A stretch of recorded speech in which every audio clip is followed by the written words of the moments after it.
నమస్తే మారిటర్ న్యూస్ కి స్వాగతం. మన రాష్ట్రంలో వాడపల్లి వెంకన్న క్షేత్రాన్ని తలపించే విధంగా కాకినాడ జిల్లా తుని ఆర్టీసీ డిపో వద్ద శ్రీ గోదాదేవి లక్ష్మీ కళ్యాణ వెంకటేశ్వర స్వామి గుడి దినదినాభివృద్ది చెందుతుందని పాయకరావుపేట నియోజకవర్గం కూటమి నాయకులు తోట గణేష్ అన్నారు. ఈ సందర్భంగా ఆయన మాట్లాడుతూ ఈ గుడి నిర్మాణం చేసి 7వ సంవత్సరం పూర్తి చేసుకున్న సందర్భంగా స్వామివారికి వేద మంత్రాలతో కళ్యాణ ఉత్సవం ఘనంగా జరిగిందని తెలిపారు. అనంతరం పూజారి మాట్లాడుతూ మానవుల కళ్యాణం చేసుకుంటే జీవనానికి సంబంధించిన మంత్రాలు ఉంటాయని, అలాగే స్వామివారి కళ్యాణోత్సవం జరిగితే లోక కళ్యాణం జరుగుతుందని అన్నారు.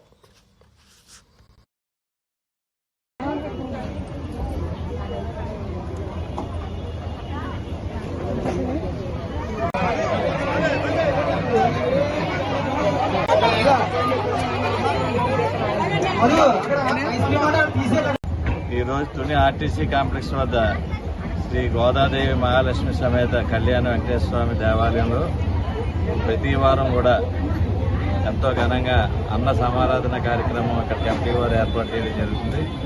దీనికి భక్తులు ఎంతో మంది వాళ్ళ కోరికలు చెల్లించుకోవడానికి ఇక్కడ రావడం ఇది దినదినాభివృద్ధి చెందుతుంది.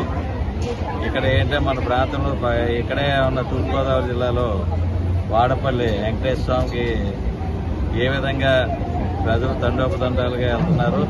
ఈవేళ మన తుని పాయకరావుపేట నియోజకవర్గంలో ఉన్న ప్రజలందరూ కూడా 7 వారాలు ఇక్కడ ఏదైతే మన కోరికలు కోరుకుంటామో ఆ కోరికలు 7 వారాలు ఇక్కడ రోజు వచ్చి దర్శనం చేసుకుని వెళ్తే తప్పనిసరిగా ఆ కోరిక నెరవేరుతాయని ఈ ప్రాంత ప్రజలకు ఒక ప్రగాఢమైన నమ్మకం ఉన్నది. ఆ నమ్మకాన్ని ఒమ్ముకోకుండా వచ్చి అందరూ కూడా ఎంతో భక్తితోటి మరి 7 వారాలు ఇక్కడికి వచ్చి వెంకటేశ్వర స్వామిని దర్శనం చేసుకుని వాళ్ళ కోరికలు తీర్చుకోవడం జరుగుతుంది. దానికి ఇక్కడ కమిటీ వారు భారీ స్థాయిలో మరి ఇక్కడ ఎంతో ప్రతిష్టాకరంగా ఈ అన్నదాన కార్యక్రమం చేస్తూ మరి ఈ చిన్న ప్లేస్లోనే ఇక్కడ ఉన్న స్థానిక ప్రముఖులందరూ కూడా రాజకీయ నాయకులందరూ అదేవిధంగా ఆర్టీసీ కాంప్లెక్స్ అధికారులు కూడా సహకరించడం వల్ల ఈ కార్యక్రమాలు ఎంతో ఘనంగా జరుగుతున్నాయి. దానికి మా వంతు సహాయ సహకారాలు కూడా అందజేస్తూ మా పాయకరావుపేట నియోజకవర్గ ప్రజలు కూడా మరి ఇక్కడికి వస్తున్నారు.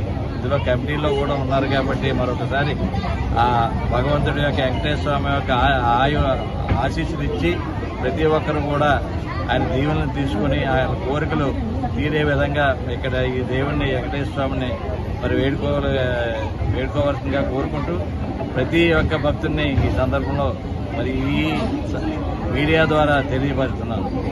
గోవిందా ఈరోజు మన తుని బస్ స్టాండ్లో వేయించేస్తున్న గోదాలక్ష్మి సమేత శ్రీ వెంకటేశ్వర స్వామి వారి కళ్యాణోత్సవం జరిగింది. ఈ కళ్యాణోత్సవం అంగరంగ వైభవంగా అనేక భక్తుల సమక్షంలో నాదస్వరం మధ్యన వేద మంత్రోచ్చారణ మధ్య జరిగింది. ఇది మామూలుగా జరిగే కళ్యాణం కాదు, మన అదృష్టవశాత్తు మనం సంవత్సరానికి ఒకసారి చేసుకునే కళ్యాణం. అయితే ఈ కళ్యాణం చేసుకుని వెళ్ళిపోకుండా ఏది ఎందుకు చేస్తున్నామో ఏది ఏ కార్యక్రమం ఇందులో కళ్యాణంలో ఉన్న ఘట్టాలన్నీ పూర్తిగా వివరించడం జరిగింది.